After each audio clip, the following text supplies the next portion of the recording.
Hello,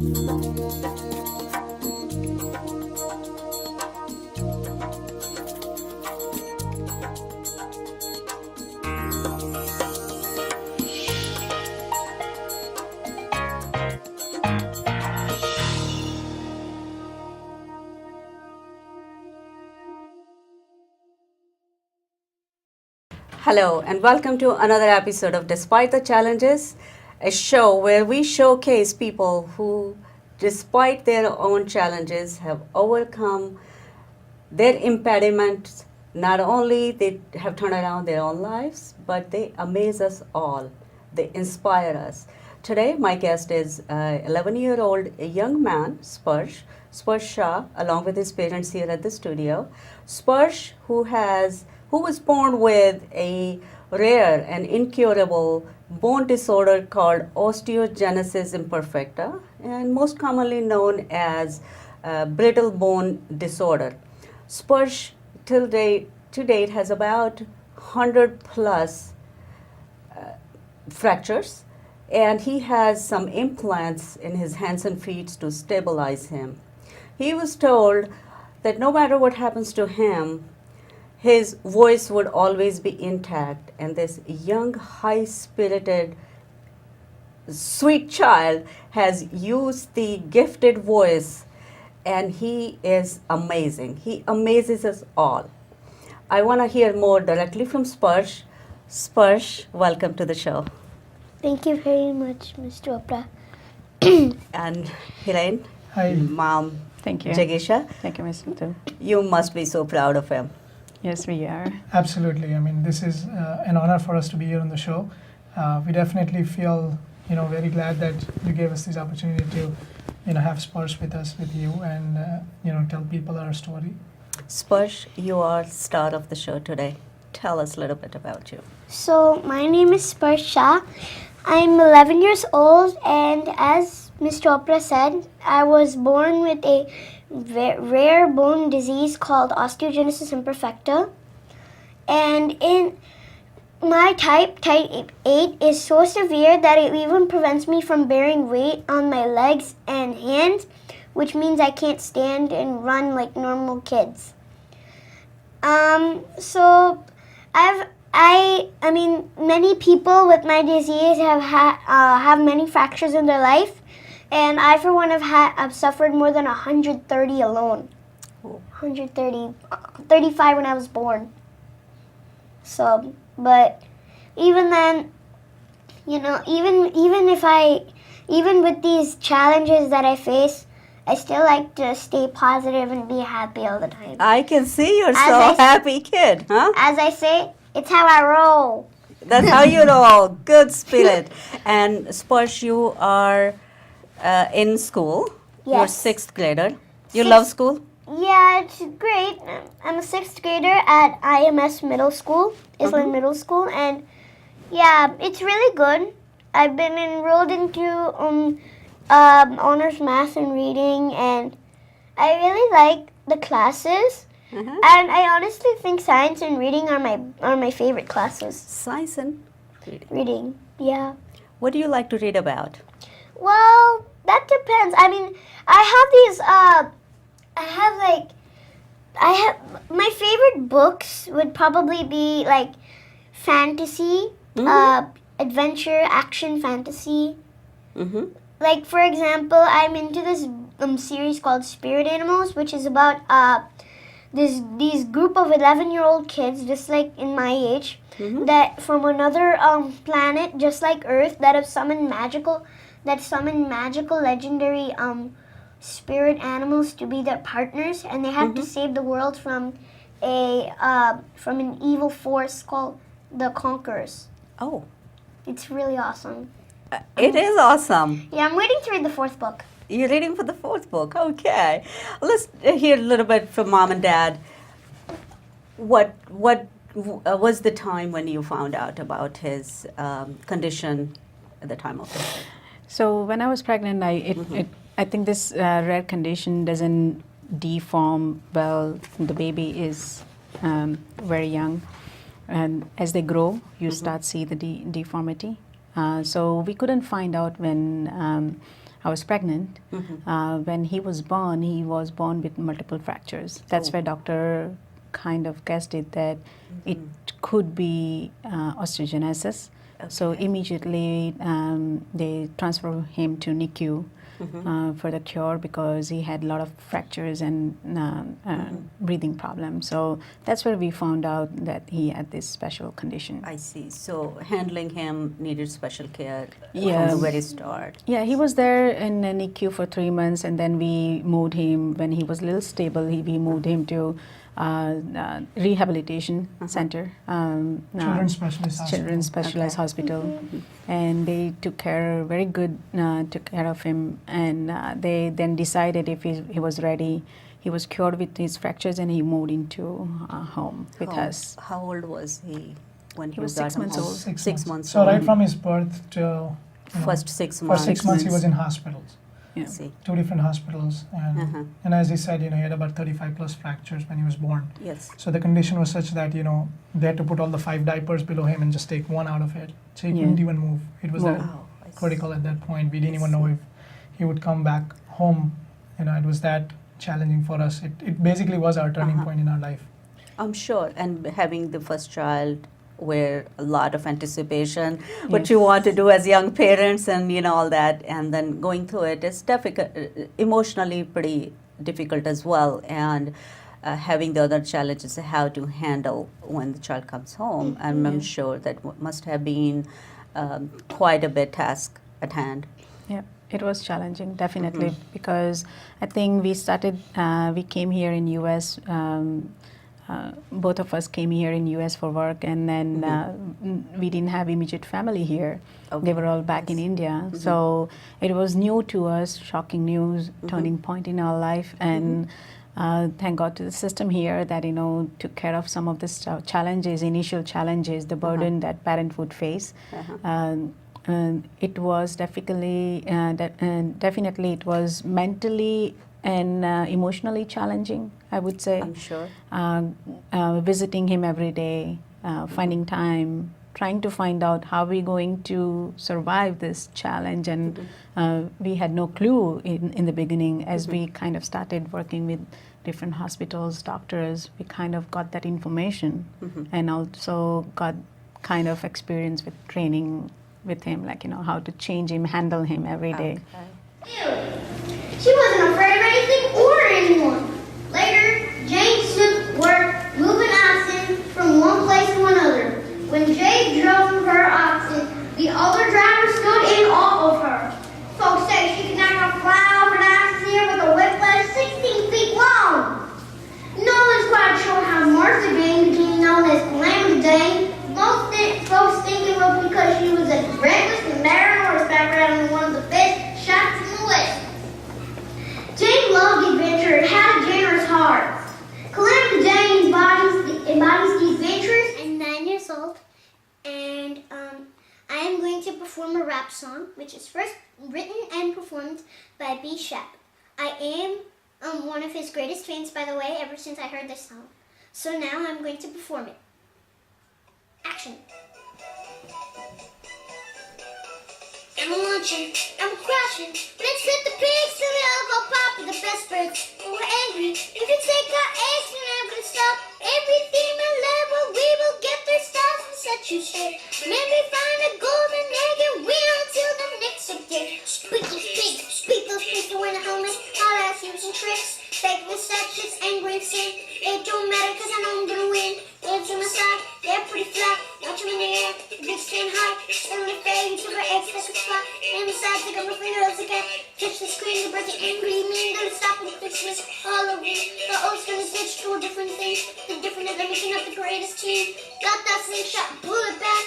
In for the rest, but then attack. Still got eggs, that was whack. And if you do it again, we're coming back. Sometimes you pigs just won't go. Oaks coming in like 4 in a row. We gotta get them up cause they will overflow. Say goodbye, no hello. Stop your laughing and stop the snatching. We don't have eggs so we don't have hatching. Get ready for the birds who are so diverse. Let's talk about them in the next verse. I'm a launching, I'm a crashing. Let's hit the pigs till they all go pop with the best birds. When we're angry, if we take our eggs, we're never gonna stop. Every female level, we will get 3 stars and 6 shit.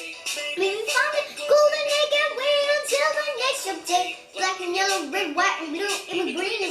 alone in there too.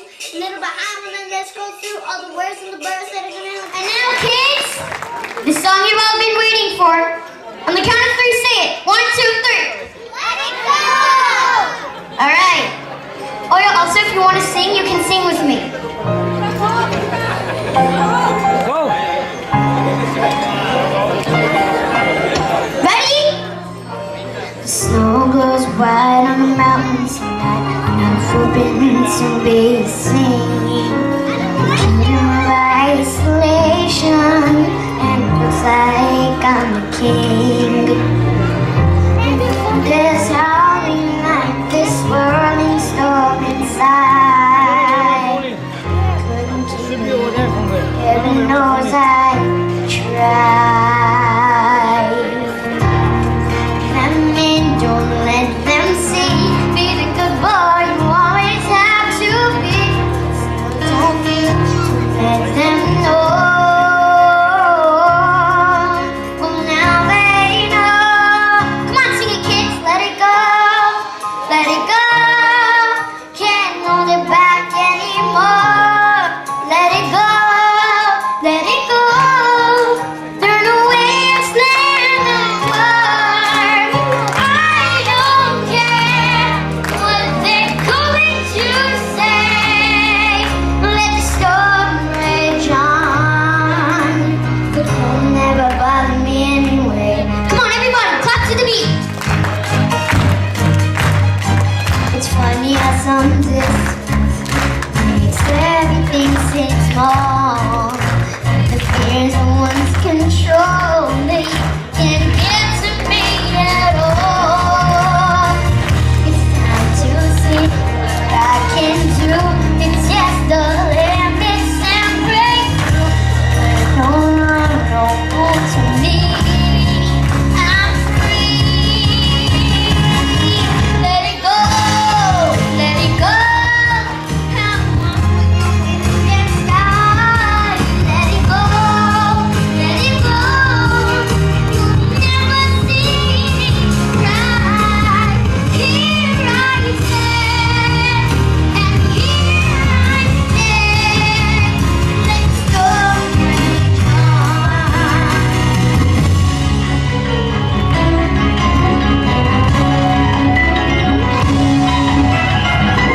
My power flurries through the air into the ground. Soulless fire will link and frozen fractals all around. One thought crystallizes like an icy blast. I'm never going back. Come on, the past is in the past. Let it go, and rise like the break of dawn. Let it go, let it go. That perfect boy is gone. Here I stand in the light of day. Let's go rage on. Will never bother me anyway. Very nice. You. Wonderful. Wonderful.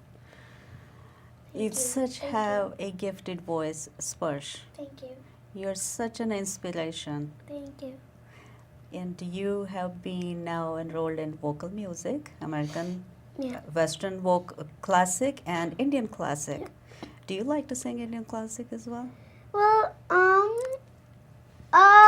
I guess I could sing something. How many languages you speak? I speak English, our native language Gujarati, Mm-hmm. a little bit of Hindi, and I'm learning French. Wow. Yeah, French from my middle school, so I'd say around 3 to 4 languages. Okay, that's pretty good for an 11-year-old. Yeah, and I've also been thinking of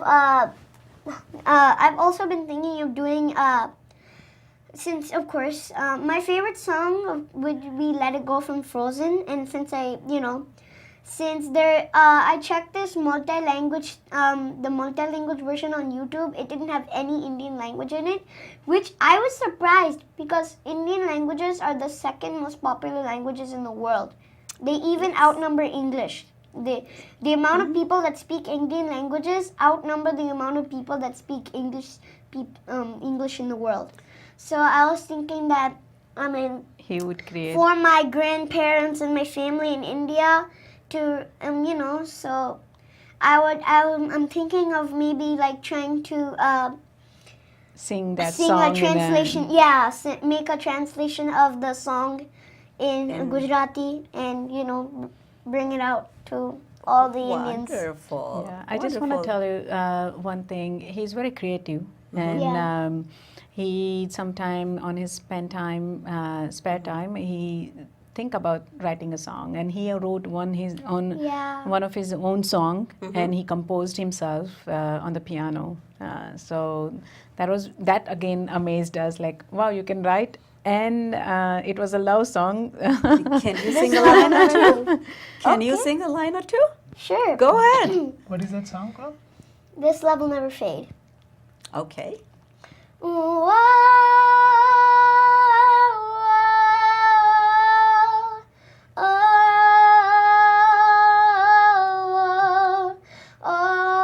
Whoa, I've always wanted to tell how much I feel for you. But every time it seems like you don't feel me true. And now we're parting into different ways, which has driven my courage to face you ablaze, ablaze. You are my heart, you are my soul, you're the motivation of my every goal. If you were my drum, I'd be its beat. If you are the fire, I'm your heat. Oh, this is my love, with no boundaries on it. That this love will never fade. Thank Very you. nice, very nice. Wonderful. And he has such a good memory. I cannot remember the whole song Yeah. myself. Well, I mean, I composed it myself, so, So you it's remember pretty it. obvious. Of course. Of course. If someone composes his own song, he's Oh, like- bound to remember it. Sparsh, what inspires you so much? I don't know. I mean, I don't know. I think it's just this instinct I get, or like, you know, You want to be an anthropologist? not an anthropologist, but What would you like to be? It was a paleontologist. Oh, okay. Anthropologists study humans, but You want to study animals.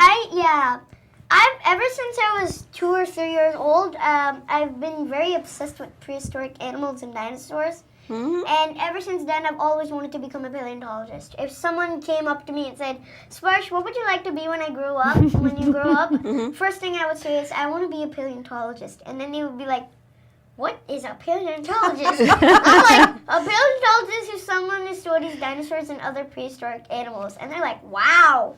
Okay. Very good. Very Yeah. good. And If- so I've also, in my 5th grade class, I also made up this club called the Paleontology Club, Junior Paleontology Club, to I'm not you know, amazed just at all. share my Uh-huh. yeah, just to share my knowledge with people who are also interested in my class. So it worked out pretty well. What else do you want to be? Well, besides that, I just want to be, a singer. Definitely. As you can see, I have a really big passion of singing, and I'm really I really want to be like, yes, I've been singing in many stages, but, those are just, small stages. My big dream would be just to, I want to ascend to a higher level and inspire billions around the world. You will. That's my mission statement. You will. What are the challenges that you have when you have to take them around? I know both of you are working professionals, and our work life takes a lot of time, and with a special child which is so vibrant, high energy, with so many things he wants to do, Yes. and what kind of Yeah, I think we have to channel his energy to the right place, right? So that's what we started thinking about. Let's narrow down on some of the things that he's good at. Because I've seen, my friends and their kids, they go to like 10 different types of classes. They do soccer, they do music, they do karate, they do all different types of things, swimming. And, what we said is like, let's channel his energy to places where we think, he's really good at. So he's, especially just those 2-3 things like your music, he's good at writing, creativity, those kinds of things. So we try to channel his energy to a few short things, small things that we think could take him far.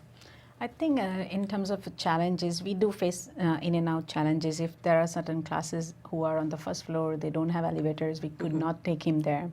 So we try to find out the facilities who are on the it's accessible. Okay. So those kind of challenges we face here and there.